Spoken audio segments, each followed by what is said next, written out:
መጽሐፍ ቅዱስ ክትርጎም ግድ እንዲዩ ለወልኩም ሰባት እንሆ ለማዓንቲ ክነግረኩም ይብል ስለ ግልጽ ዘይሆነ ነገር ኣብ መጽሐፍ ቅዱስ ክትርጎም ልግቦ ነገር ከአሎ ዶ እንተልዩ ንሱ ኣብነት ነገርና ለወልኩም ንሕዋት ንሱ ክነግረኩም ሼር ላይክ ፎሎው ምግባርኩም ኣይትረስዑኹም ናብ ካልእ ሰባት ምእንቲ ክበጽሕ ትምህርቲ እዚ ተፈቲኹሞ ናብ ካልእ ተባጽሕ ላይኹም ብፍላይ መናፍቃን መጽሐፍ ቅዱስ ግልጽ ስለልኾነ ኣይትርጎሚ ለምዮም ልናገሩ እዚ ከዓ ካብ ርድኢት ምግዳል ተላዓለ እምበር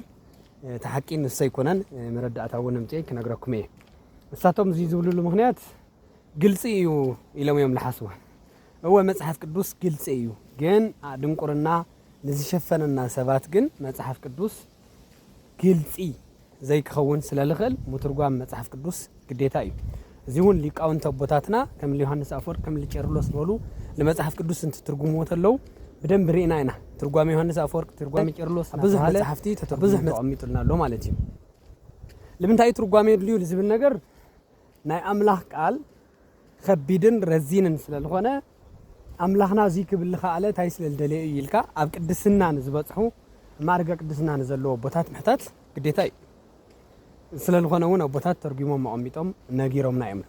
كابزي أحنتي كاستوسكم كاب هدس كيدان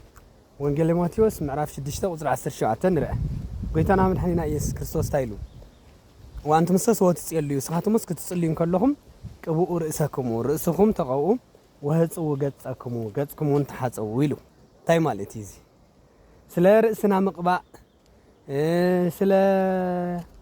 قصنا محساب دي لواقع لله زي ما سبات سلا لي طفوم بعلم ناغور وسلا صنحو قيتا يس كريستوس وردلو غداي زي هوني ካብ ሰማይ ወሪዱ ካብ ድንግል ማርያም ተወለደሉ ካሊ ምስጢር መንፈሳዊ ነገር ጠፊና ልኡል ምርዳ ይተወሊዱ ደሉ ስለዚህ ገጽኩም ተሐጸው ርእስኩም ተቀው ማለት ማቴዎስ ከለኹም ርእስኩም ተቀው ማለት ንርእስኩም ፍቅሪ ቅብእዋ ፍቅሪ ሓዙ ማለት እዩ እዚ ድማ ምን ነጊርና ዮሐንስ አፈወርቅ ኣብ ድርሳኑ ታይሉ ቅብእ ይርሐቀ ቅብእሰ ፍቅረ ወልደ ጓለመያው ቅብኢ ካባኻ ይርሐቅ ቅብኢ ልብለካ ለለኹ ግን ብቁሙት ቅብኢ ይኮነን ፍቅር ወድሰብ ማለት እየይሉ ዮሐንስ አፈወርቅ አቡና ተርጉሞ ወለ ማለት እዩ ስለዚህ ርእስኩም ተቀው ማለት ፍቅር ሓዙ ማለት እዩ ገጽኩም ወህጹ ገጽኩም ትብልና ያቀጽላ ገጽኩም ተሐጸው ማለት ድማ በአንበ አንስሃ ተሐጸው ማለት እዩ ላውጾም ከተዓጂን ከለኹም ሲ ተሐጺውኩም ጎርዎ ማለት ስለዚህ መጽሐፍ ቅዱስ ይትርጎም እዩ ካሊ አምነት ከቡሊ ኪዳን ሓንተ ከምጸልኩም መጽሐፈ ሳሙኤል ቀዳማዊ ምዕራፍ 2 ቁጥር 1 ተሪኹም ወተለዓለ ቀርኔ በአምላቸው መድኃኔ ሃና አመሳም ወዳ ውላዳ መስረኸበት እግዚአብሔር ውላዳ መስሃባ ወተለዓለ ቀርኔ በአምላቸው መድኃኔ